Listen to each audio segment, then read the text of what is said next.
खेड तालुक्यातील गेल्या 4 पिढ्यांहून अधिक चालत आलेली सर्वात जुनी पेढी विश्वास हीच परंपरा. सोने चांदी हिरे मोती दागिने नवग्रह खडे मिळण्याचे एकमेव ठिकाण वापगावकर लक्ष्मी ज्वेलर्स. प्रोप्रा परेश माऊलीशेठ वापगावकर, बाजारपेठ पेशी शेजारी, राजगुरुनगर. 9850919999. खेड तालुक्यातील सर्वात प्रतिष्ठित असा हा गट मानला जातोय. तुम्ही उमेदवार आहात घड्याळाकडून. माजी आमदार दिलीप मोहिते पाटील तुमचे नेते आहेत. आज प्रचार चालू आहे जोरदार. अनेक ठिकाणी तुमचे विरोधक अमाप पैशाचा वापर करतायत. एक उमेदवार म्हणून तुम्ही काय म्हणाल? खरं तर माझे मायबाप जनता सुज्ञ आहे, त्यामुळे मला वाटत नाही जरी कुणाचे किती जरी पैसे आले किंवा काही जरी झालं तरी माझी मायबाप जनता अण्णांच्या विश्वासावरती, राष्ट्रवादी काँग्रेस पार्टीच्या विश्वासावरती त्या ठिकाणी आमच्याबरोबर आहे. गेल्या अनेक दिवसापासून तुम्ही प्रचारात आहात. प्रचारात तुम्हाला कसा रिस्पॉन्स मिळतोय? त्याच्यातच उपमुख्यमंत्री अजितदादा पवार यांचं निधन झालंय. खरं तर प्रचारामध्ये आम्हाला खूप चांगल्या पद्धतीचा रिस्पॉन्स त्या ठिकाणी भेटत होता, परंतु दादांच्या नंतर आम्ही त्या ठिकाणी प्रचार थांबवला आणि आम्ही खऱ्या अर्थानं घरभेटी चालू केल्या. परंतु घरभेटीच्या निमित्ताने भेटत असताना माझ्या मायबाप माऊलीचे त्या ठिकाणी, जनतेच्या त्या ठिकाणी खरंच दादांवरती खूप सारं प्रेम होतं. त्यामुळे निश्चित मायबाप जनता आमच्या सर्वांच्या बरोबर त्या ठिकाणी राहील.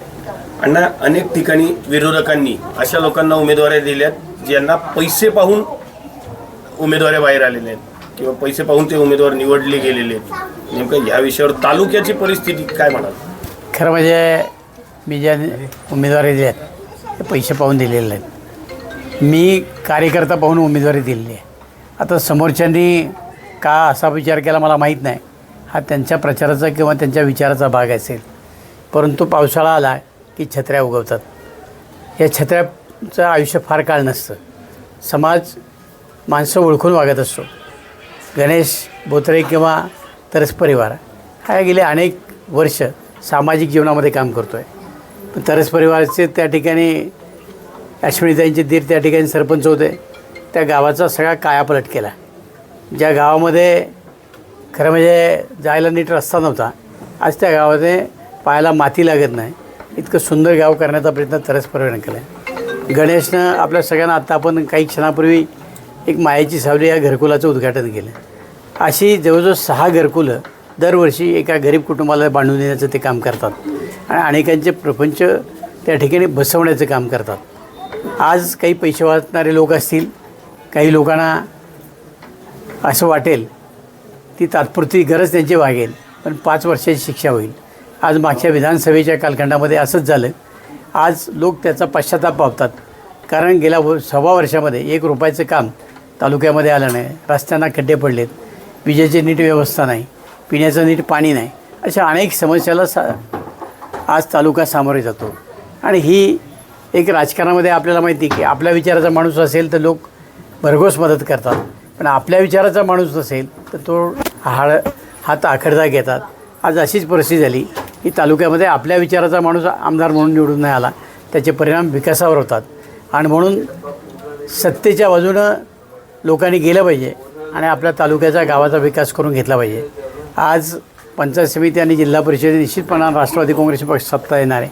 माझी लोकांना विनंती एवढीच राहणार आहे की तुम्ही सत्तेच्या बाजूनं जा आणि लोकांना विकासाच्या दृष्टीनं पुढं न्या. दरम्यान अजितदादांचं दुर्दैवी निधन झालं. खरं म्हणजे आमच्या सगळ्यांच्याच मनाला चटका लावून घेणार आहे, पण नियतीपुढं कुणाचं चालत नाही.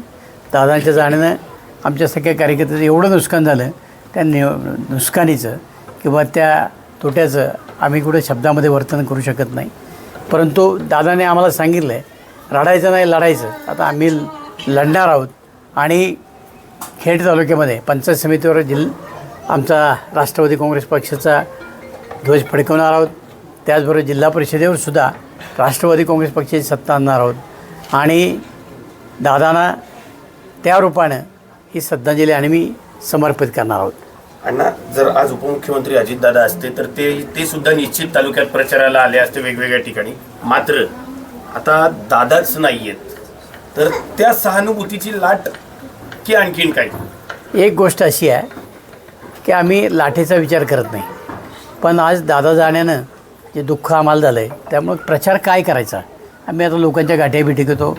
निश्चितपणानं ती सहानुभूती आम्हाला भेटणार आहे की दादांसारखा कर्तबगार उपमुख्यमंत्री पुणे जिल्ह्याचं पालकमंत्रीपद गेली अनेक वर्ष ते भूषवत होते आणि त्याच्यातनं कोट्यावधी रुपये माझ्या तालुक्याच्या विकासाकरता दिले याची जाणीव तालुक्यातल्या जनतेला आहे.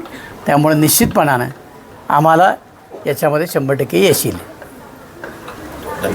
तुमच्या मनपसंत खरेदीला आता आमच्या संगम कलेक्शनची कपड्यांची जोड. जर तुमचे आवडते कपडे आता फक्त संगम कलेक्शन मधूनच खरेदी होणार तर त्वरा करा आणि आपल्या सर्वोत्तम खरेदी करा संगम कलेक्शन मधून.